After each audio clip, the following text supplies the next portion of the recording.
غصے میں رہا کرو، بس مجھے تم اسی موڈ میں اچھی لگتی ہو۔ عثمان کا رخ پھر حرمن کی طرف ہو گیا تھا۔ تمہارا ایک پروجیکٹ تو مکمل ہو گیا ہے، اب آگے کیا کرنا ہے؟ عارش نے فوراً عثمان کو اپنی طرف متوجہ کر لیا تھا۔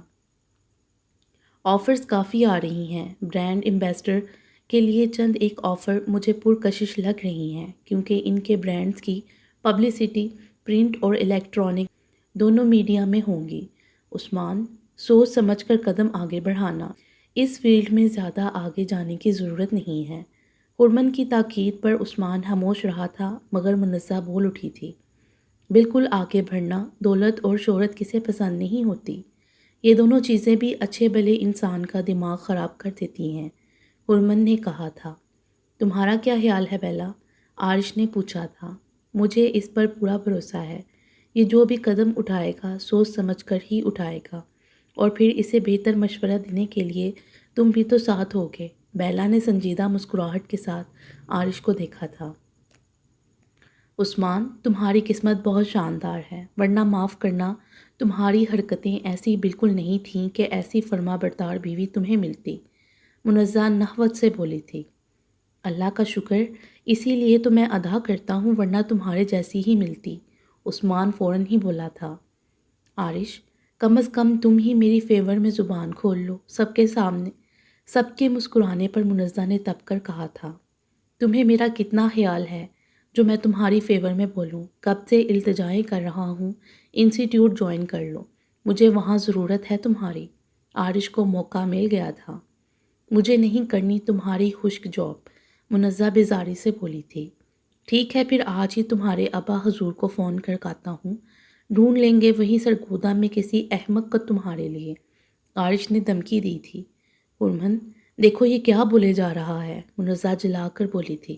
تمہیں جو بہتر لگتا ہے وہ کرو، کیونکہ یہاں تو سب ہی اپنی مرضی دوسروں کے سر پر تھوپنے پر تلے رہتے ہیں۔ حرمن کے ناگوار لہجے پر عارش نے ایک سنجیدہ نگاہ اس پر ڈالی تھی۔ اب تو میں منزہ کو اس کے گھر سے اٹھوا کر انسٹیٹیوٹ لے جاؤں گا، عثمان فوراً بولا تھا، اور میں منزہ کے تعاقب میں ہی انسٹیٹیوٹ پہنچوں گی، حرمن کے ساتھ، بیلا نے کہا تھا۔ ایسا مت کرنا، ورنہ عثمان کا سارا دھیان تمہاری طرف لگ جائے گا، میں کیا کیا سنبھالوں گا؟ عارش کی مسکراتی نظروں پر بیلا بری طرح جنپ گئی تھی۔ میں نے تم سے جو کہا تھا اس سلسلے میں بات کی تھی تم نے عارش سے؟ عثمان یکدم حرمن سے مخاطب ہوا تھا، جبکہ عارش چونک کر سوالیہ نظروں سے ان دونوں کو دیکھنے لگا تھا۔ نہیں، مجھے موقع نہیں ملا تھا، پانی کا گلاس اٹھاتے ہوئے وہ عثمان سے بولی تھی۔ عارش، ریڈیو پر آڈیشن شروع ہونے والے ہیں کچھ دن بعد، میں نے حرمن سے کہا تھا کہ اسے اپلائی کرنا چاہیے۔ اگر تمہیں کوئی اعتراض نہ ہو تو حرمن راضی ہے آڈیشن دینے کے لیے۔ عثمان کی اطلاع پر عارش نے ایک حیران نگاہ حرمن کے سنجیدہ چہرے پر ڈالی تھی۔ زبردست، حرمن کی آواز تو ویسے بھی بہت خوبصورت ہے۔ عثمان، پلیز اسے ریڈیو پر وزیٹر بنا ہی دو، منزہ خوشگوار لہجے میں چہکی تھی۔ اسی لیے تو میں نے بھی حرمن کی توجہ اس جانب دلائی ہے، اس کی آواز مائک کے لیے پرفیکٹ ہے، اور ماشاءاللہ سے زبان نان سٹاپ چلتی بھی ہے۔ تم تو پہلے سے اس کے بہترین سامعہ ہو، کیا رائے ہے تمہاری؟ عثمان نے مسکراتے ہوئے عارش کو دیکھا تھا۔ میں اس بارے میں کیا کہہ سکتا ہوں؟ اگر یہ آڈیشن دینا چاہتی ہے تو یہ اس کی مرضی ہے، میں کیوں کر اعتراض کر سکتا ہوں؟ ایک نظر حرمن کے جھکے چہرے پر ڈالتا وہ سنجیدگی سے بولا تھا، جبکہ حرمن کو اس کا اس طرح نیوٹن ہو جانا بہت عجیب سا لگا تھا۔ ایک بار پھر حرمن نے اسے دیکھا تھا جو بہت خاموشی اور سنجیدگی کے ساتھ اپنی توجہ ڈرائیونگ پر رکھے ہوئے تھے۔ پہلے منزہ کو اور پھر عثمان اور بیلا کو ان کے گھر پر ڈراپ کر کے وہ دونوں بھی اب گھر ہی کی سمت جا رہے تھے۔ عثمان اور بیلا کو ڈراپ کرنے تک عارش کا موڈ بہت خوشگوار رہا تھا۔ شاید یہی وجہ تھی کہ کوئی بھی ان دونوں کے درمیان موجود سرد مہری پر چونک نہیں سکا تھا۔ عثمان نے تمہیں جو بتایا وہ تمہیں برا لگا ہے تو بتا دو مجھے، حرمن زیادہ دیر تک ضبط نہیں کر سکی تھی۔ میں تم سے بات کر رہی ہوں، اس کے متوجہ نہ ہونے پر وہ ناگواری سے بولی تھی۔ میں سوچ رہا ہوں کہ تمہارے سوال کا جواب کیا دوں، اس کی جانب دیکھے بغیر وہ سرد لہجے میں بولا تھا، اچھا، برا لگنے کی بات وہاں کی جاتی ہے جہاں کسی انسیت کا رشتہ ہو، مگر شاید میں بھول رہا ہوں کہ جہاں محبت نہ ہو وہاں انسیت کی توقع ہی بیکار ہے۔ عارش کے لہجے میں طنز نمایاں تھا۔ فضول باتیں سخت ناپسند ہے مجھے، وہ ناگوار لہجے میں بولی تھی۔ ہاں مجھے پتہ ہے تمہیں میری ہر بات فضول لگتی ہے، بلکہ تمہیں تو میری شکل بھی ناپسند ہے۔ تم اس طرح کیوں بات کر رہے ہو؟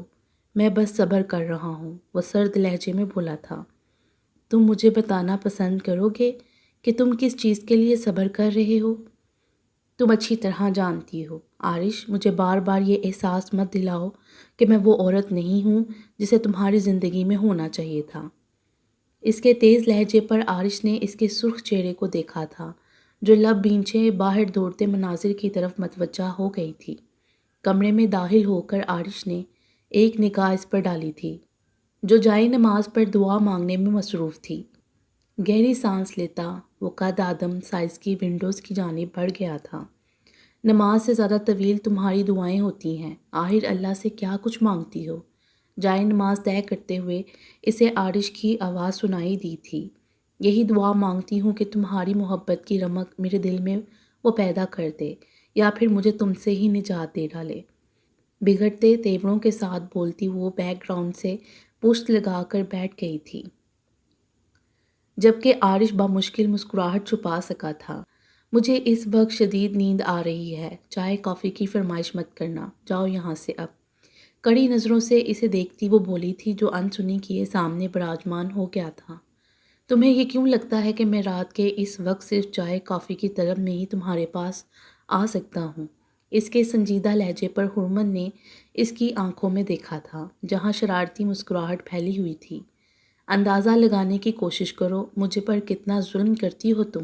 میں نے صرف تمہارے پیپرز کی وجہ سے تمہیں اس کمرے میں آنے کا کہا تھا، مگر تم نے تو مستقل یہاں قیام کا ارادہ کر لیا۔ تم نے کہا اور میں نے عمل کر لیا تھا۔ اب جب میرا دل چاہے گا تب ہی اس کمرے سے نکلوں گی، وہ کلس کر بولی تھی۔ اور میرے دل کا کیا ہوگا؟ میں کب تک انتظار کروں تمہارا؟ وہ بے چارگی سے بولا تھا۔ مجھے یہاں بھیجتے وقت یہ سوچا تھا تم نے؟ میں اور کیا کرتا؟ میں جانتا ہوں تمہیں پڑھنے کے لیے تنہائی کی نہیں، یکسوئی کی ضرورت ہے، مگر مجھے خود پر بھروسہ نہیں تھا۔ وہ معصومیت سے بولتا مسکرایا بھی تھا۔ مجھے بالکل پسند نہیں آیا تھا وہ جواب جو تم نے عثمان کو دیا تھا۔ وہ سب کیا سوچ رہے ہوں گے کہ تمہیں میرے معاملات سے کوئی غرض ہی نہیں ہے؟ وہ ناگوار لہجے میں بولتی اسے سنجیدہ کر گئی تھی۔ میں ہر الزام اپنے سر لے کر تم سے معافی مانگتا ہوں، مگر مجھے صرف یہ بات بری لگی کہ تم اپنے لیے کوئی فیصلہ کرو اور اس کی خبر مجھے کسی اور سے ملے۔ تم نے مجھے اپنے فیصلے میں شامل نہیں کیا تو کوئی بات نہیں، لیکن میری غلطی ہے کہ میں تم سے بہت زیادہ توقعات وابستہ کر چکا ہوں۔ عارش کے سنجیدہ لہجے پر ہرمن نے بغور اس کے بجھے تاثرات کو دیکھا تھا۔ میں نے اب تک نہ کوئی فیصلہ کیا ہے، نہ ہی اس بارے میں ابھی سوچنے کا وقت ملا ہے۔ اگر تمہیں یقین نہیں تو تم عثمان سے پوچھ لو۔ جب اس نے مجھ سے آڈیشن کی بات کی تھی تو میں نے اسے یہی جواب دیا تھا کہ میں عارش سے بات کرنے کے بعد ہی کوئی فیصلہ کروں گی۔ تمہاری ہاں یا نہ میرے لیے اہمیت رکھتی ہے۔ تمہاری مرضی کے بغیر میں کس طرح یہ کام کر سکتی ہوں؟ اگر مجھے معلوم ہوتا کہ تمہیں یہ سب ناگوار گزرے گا تو میں پہلے ہی عثمان کو تم سے بات کرنے سے روک دیتی۔ رکے بغیر وہ سنجیدگی سے بولتی عارش کو پہلے حیران اور پھر پریشان کر گئی تھی۔ ہرمن، تم جانتی ہو کہ تمہارا آگے بڑھنا مجھے کبھی ناگوار نہیں گزر سکتا۔ مجھے جو برا لگا وہ میں نے تمہیں بتا دیا۔ اب تمہاری باتیں سننے کے بعد مجھے لگ رہا ہے کہ میں نے خواہ مخواہ ایشو بنایا ہے، مگر پتہ نہیں کیوں مجھے احساس ہو رہا ہے کہ میں تمہارے معاملے میں حد سے زیادہ پوزیسو ہوتا جا رہا ہوں۔ عارش کا لہجہ بالکل بے بس سا تھا۔ میں بس تمہیں یہ احساس دلانا چاہتا ہوں کہ تم ہی ہو جسے میری زندگی میں داخل ہونا تھا، مگر مجھے تمہارے یقین کی ضرورت ہے کہ میں ہی وہ مرد ہوں جسے تمہاری زندگی میں موجود ہونا چاہیے تھا۔ اس کے سوالیہ لہجے پر ہرمن نے حیرت سے اسے دیکھا تھا مگر کچھ بولی نہیں تھی۔ مجھے معلوم ہے تمہارے پاس کوئی جواب نہیں، مگر مجھے بھی کوئی جلدی نہیں ہے، اب چلیں؟ مجھے آج یہیں سونا ہے، تم جاؤ۔ وہ جل ہی تو گئی تھی ٹھیک ہے پھر میں بھی نہیں جاؤں گا۔ کیوں پریشان کر رہے ہو؟ وہ جلائی تھی۔ یہی سوال میں تم سے کروں تو کیا جواب دو گی؟ عارش نے مسکراتی نظروں سے اسے دیکھا تھا، جو غصیلی نظروں سے اسے دیکھتی بیڈ سے اٹھ گئی تھی۔ تم سے اپنی بات منوانے کے لیے بندے کو کافی ڈیٹ ہونا چاہیے۔ کمرے سے باہر نکلتے ہوئے اسے عارش کی آواز سنائی دی تھی۔ اگلے ہی پل اس نے عارش کے دروازے تک آنے سے پہلے ہی دروازہ بند کر کے باہر سے لاک کر دیا تھا۔ حرمن، یہ کیا کیا تم نے؟ عارش کی حیران آواز اسے سنائی دی تھی۔ تمہیں کیا لگ رہا ہے؟ حرمن، دروازہ کھولو، تم نے مجھے اندر لاک کر دیا ہے۔ اس کے جلائے انداز پر وہ ہنسی تھی۔ تم مجھے آڈیشن دینے کی اجازت دے رہے ہو یا نہیں؟ میں جرأت کر سکتا ہوں تمہیں روکنے کی۔ اب دروازہ کھولو۔ نہیں، میں سکون سے رہنا چاہتی ہوں، اب یہ دروازہ صبح ہی کھلے گا۔ حرمن، آخری بار کہہ رہا ہوں، دروازہ کھولو ورنہ میں ونڈو کے گلاس توڑ کر باہر آنے والا ہوں۔ خبردار، جو تم نے کوئی نقصان کیا میں سر توڑ دوں گی۔ دہل کر حرمن نے دروازہ کھول دیا تھا۔ بس یہی کسر رہ گئی تھی، تمہارا بس چلے تو تم مجھے بوتل میں بند کر کے کسی کونے میں پھینک دو۔ شدید ناراضگی سے وہ بولا تھا۔ غلطی ہوگی، مجھے واقعی کمرے کی بجائے تمہیں بوتل میں بند کرنا چاہیے، وہ نحوت سے بولی تھی، اور اگلے ہی پل عارش کی خشمگین نظروں پر بے ساختہ ہنستے ہوئے اس کے گریبان سے چہرہ ٹکا دیا تھا۔ کمرے کی لائٹ آف کرنے سے پہلے وہ دروازے تک آئی تھی اور اگلے ہی پل چونکی تھی کہ عثمان اسے کہیں نظر نہیں آیا تھا۔ رکے بغیر وہ ٹیرس کی سمت چلی آئی تھی۔ ایک پل کو وہ اپنی جگہ رک گئی تھی۔ باؤنڈری پر بازو ٹکائے وہ جانے کی سوچ میں گم تھا۔ مان، تم یہاں کیوں آئے ہو؟ تمہیں تو اب تک سو جانا چاہیے تھا۔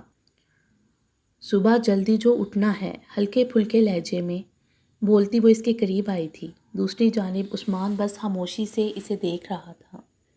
کیا ہوا ہے، پریشان ہو؟ بیلا کے سوال پر وہ نفی میں سر ہلاتا دوسری طرف متوجہ ہو گیا تھا۔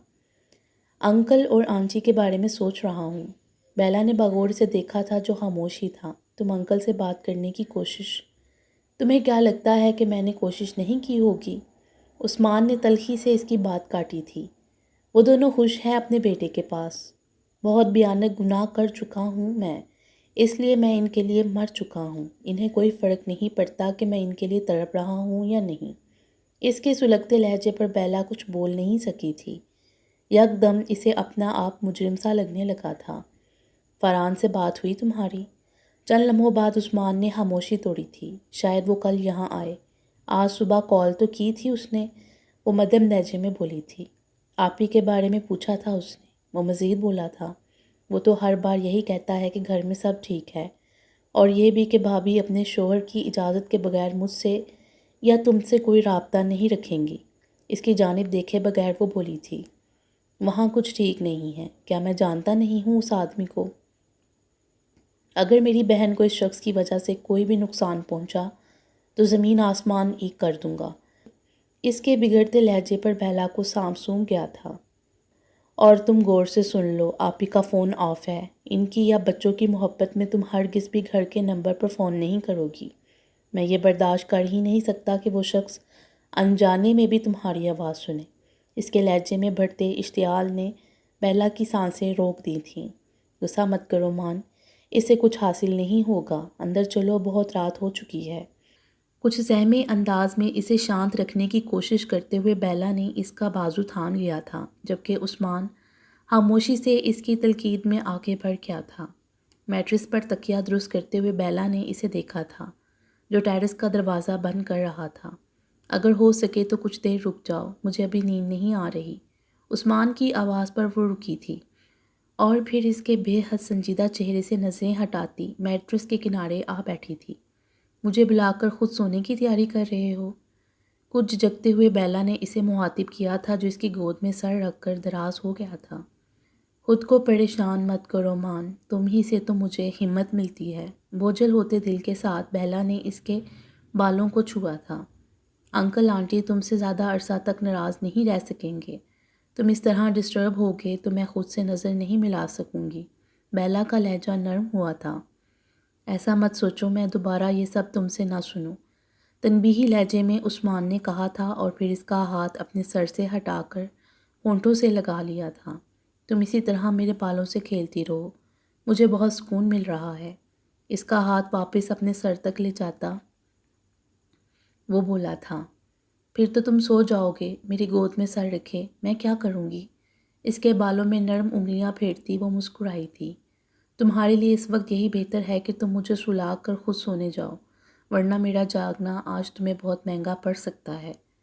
اس کے نیم غنودہ لہجے پر بیلا ایک پل کو دنگ ہوئی تھی، پھر اگلے ہی پل بامشکل مسکراہٹ روکتی خاموش ہی رہی تھی۔ گیٹ کھول کر ایک طرف ہٹتے ہوئے اس نے وائٹ سویگ کو اندر آتے دیکھا تھا، اور پھر رسٹ واچ میں وقت وہ آج بھی گھر لیٹ آئے تھے۔ پورٹ سے باہر آتے ہوئے فاروق نے اسے دیکھا تھا جو چہرے پر شدید ناراضگی کے تاثرات سجائے ان سے پہلے ہی سیڑھیاں چڑھتا چلا گیا تھا۔ لاؤنج کی ابتر حالت نے انہیں حیران نہیں کیا تھا۔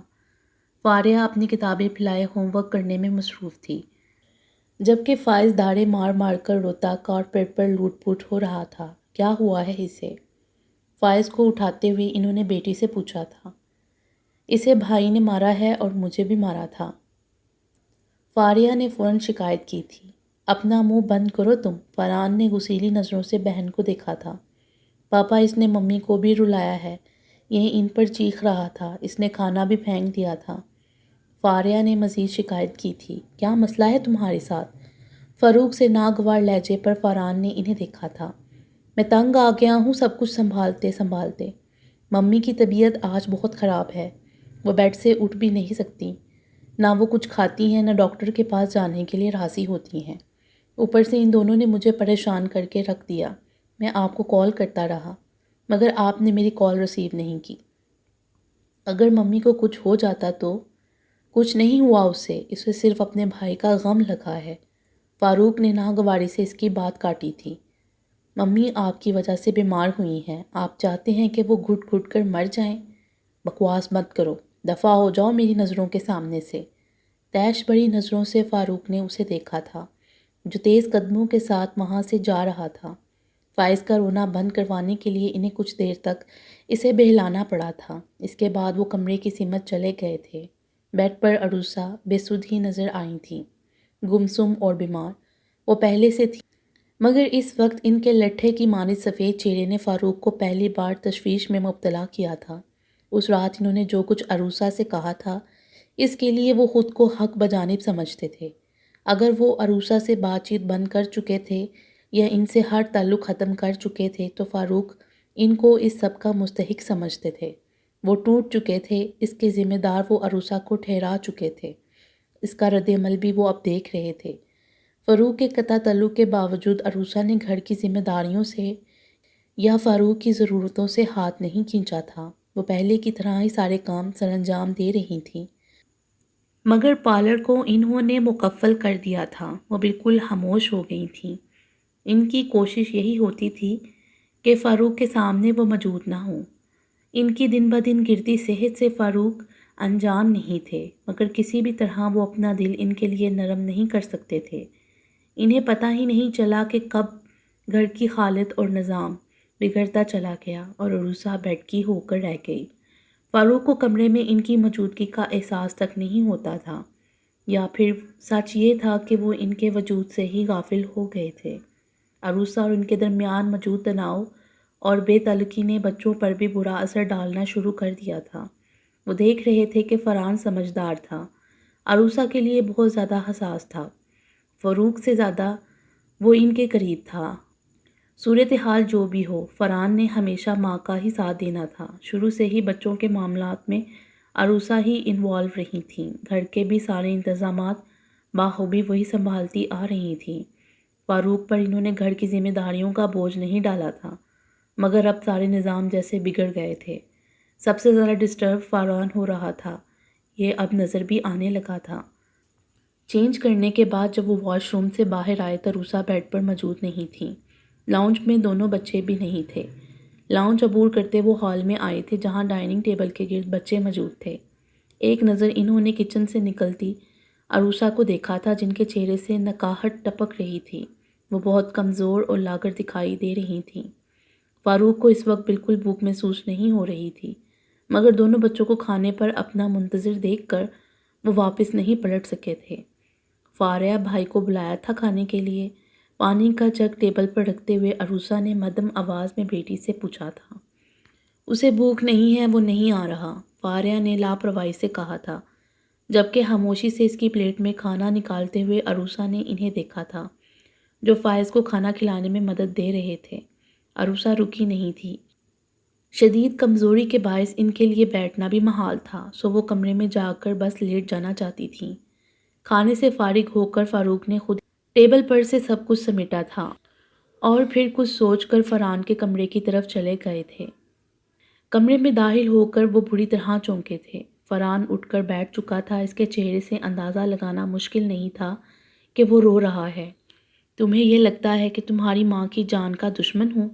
تمہیں یہ نظر نہیں آتا کہ تمہارا باپ دنیا کو منہ دکھانے کے لائق نہیں رہا ہے؟ تمہیں اس کا درد محسوس نہیں ہوتا؟ بیڈ کے قریب رکتے ہوئے انہوں نے سرد لہجے میں کہا تھا، جبکہ فرحان سر جھکائے آستین سے آنکھیں خشک کر رہا تھا۔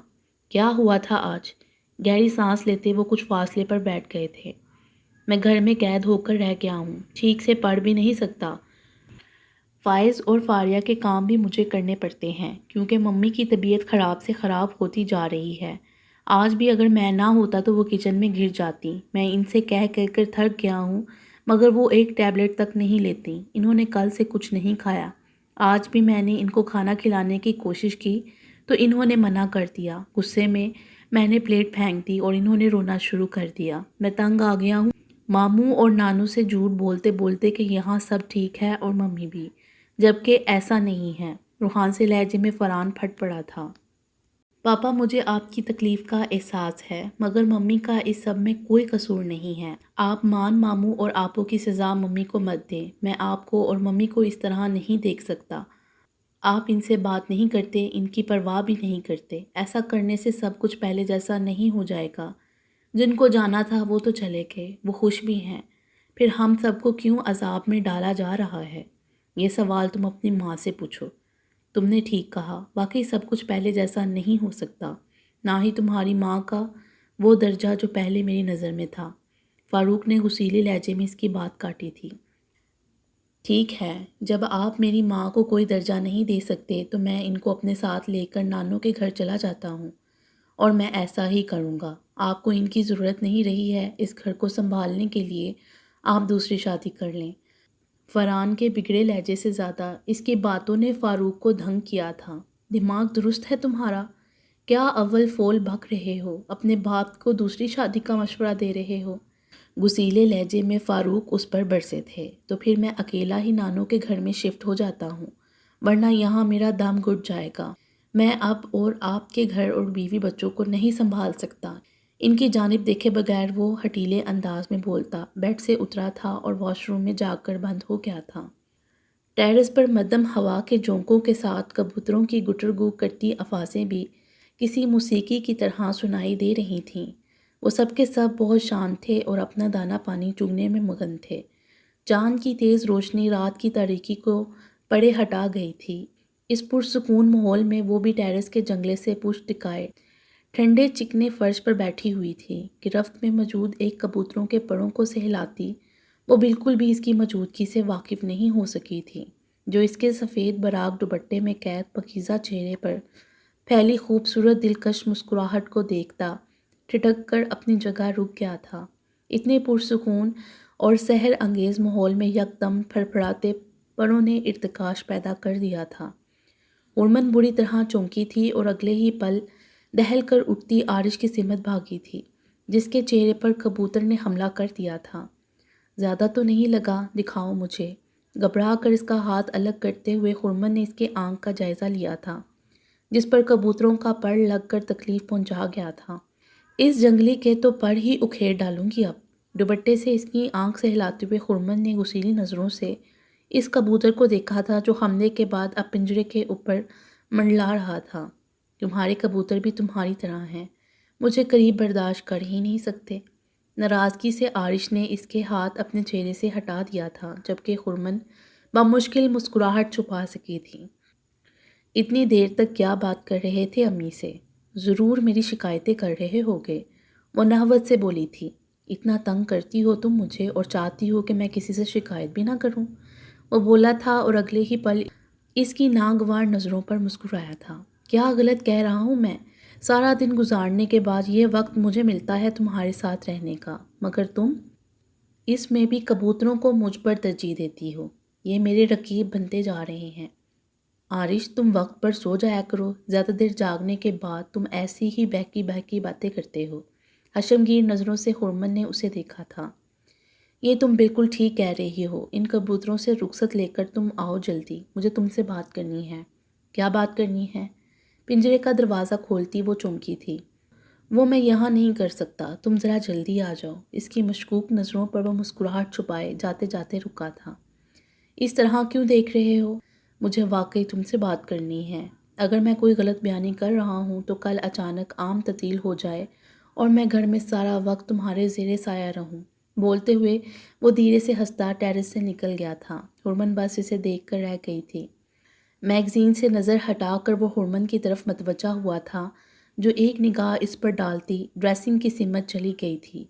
سینے پر بازو لپیٹے وہ بڑے صبر سے نیند سے بوجھل ہوتی آنکھوں کے ساتھ اس کا منتظر تھا، جو اپنے سیاہ چمکتے بالوں میں برش پھیر رہی تھی۔ ہرمن، شاید مجھے تم سے کچھ بات کرنی تھی۔ وہ ضد چھوڑ کر بالآخر بول اٹھا تھا۔ بولو، میں سن رہی ہوں۔ اس کی جانب دیکھے بغیر وہ بولی تھی، میری آنکھ میں اب تک تکلیف ہو رہی ہے، ذرا دیکھو۔ اپنی آنکھ کو سہلاتے ہوئے وہ جس طرح بولا تھا، ہرمن کو اس کی طرف جانا پڑا تھا۔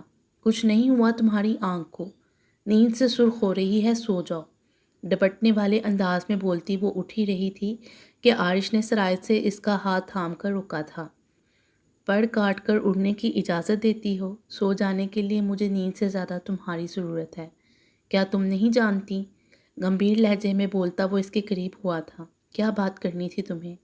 اس کی گہری نگاہوں سے نظریں چراتی وہ گڑبڑائے انداز میں بولی تھی، پہلے مجھ سے وعدہ کرو کہ میری بات سن کر غصہ نہیں کرو گی، ٹھنڈے دل و دماغ سے پہلے اس بارے میں سوچو گی۔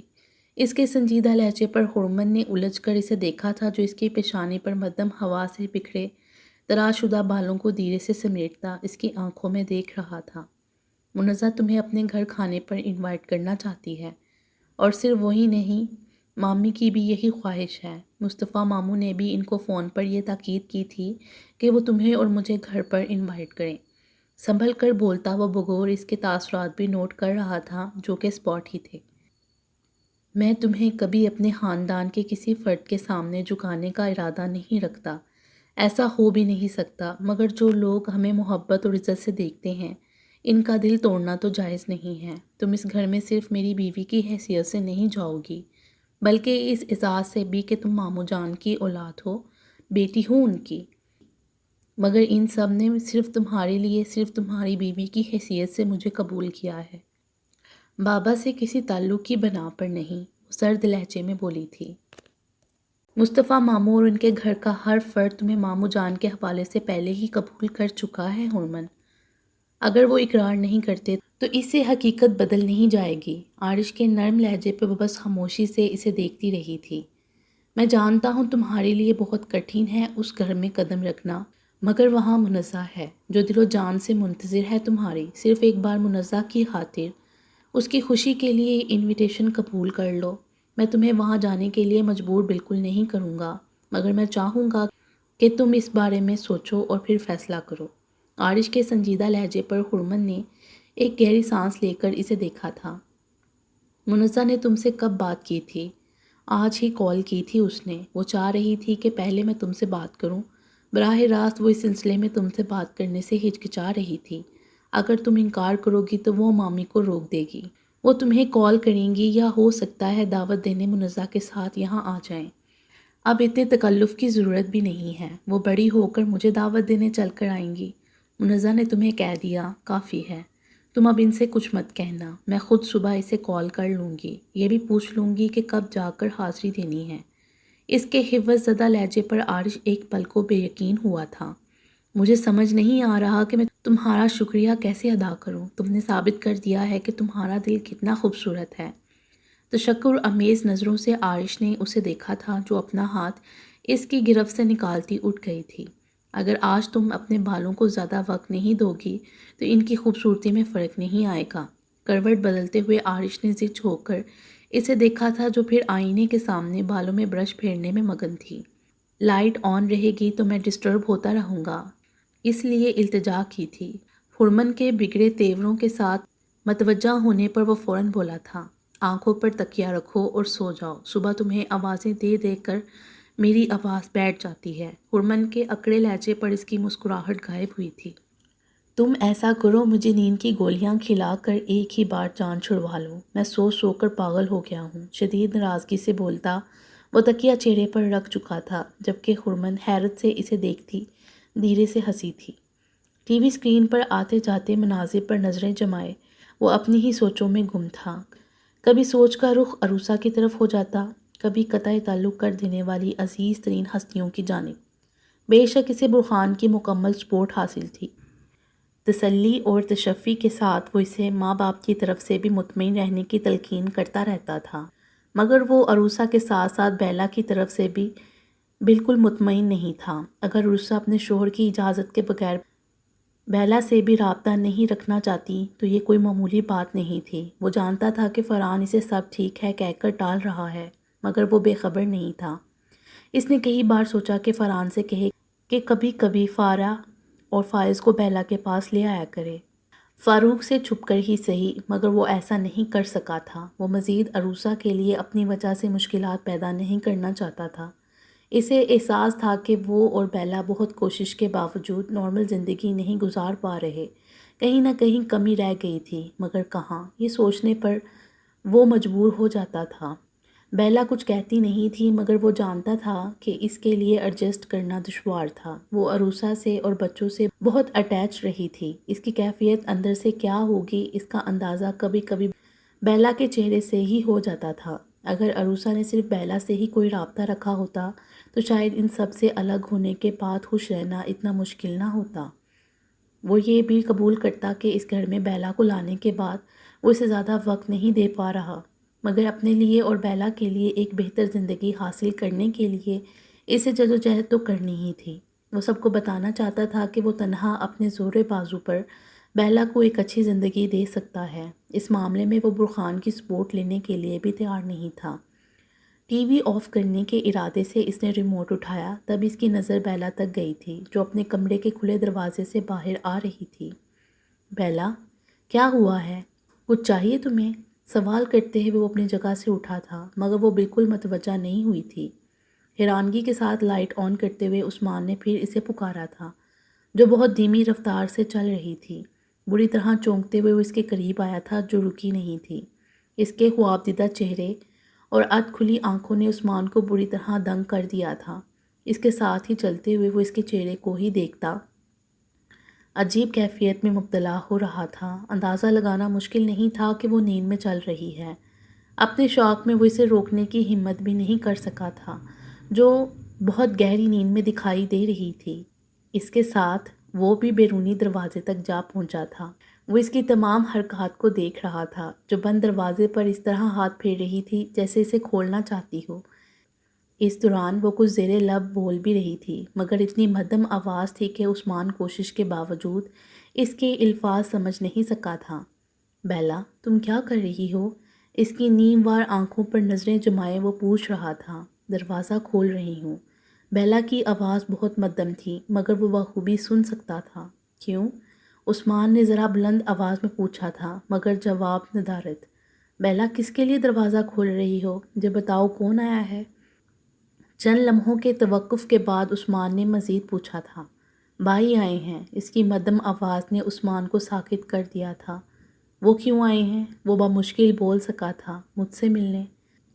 گہری سانس کے ساتھ ایک سسکی اس کے لبوں سے نکلی تھی۔ ساکت نظروں سے وہ اس کی نیم وار آنکھوں سے پھسلتے دو قطروں کو دیکھ رہا تھا۔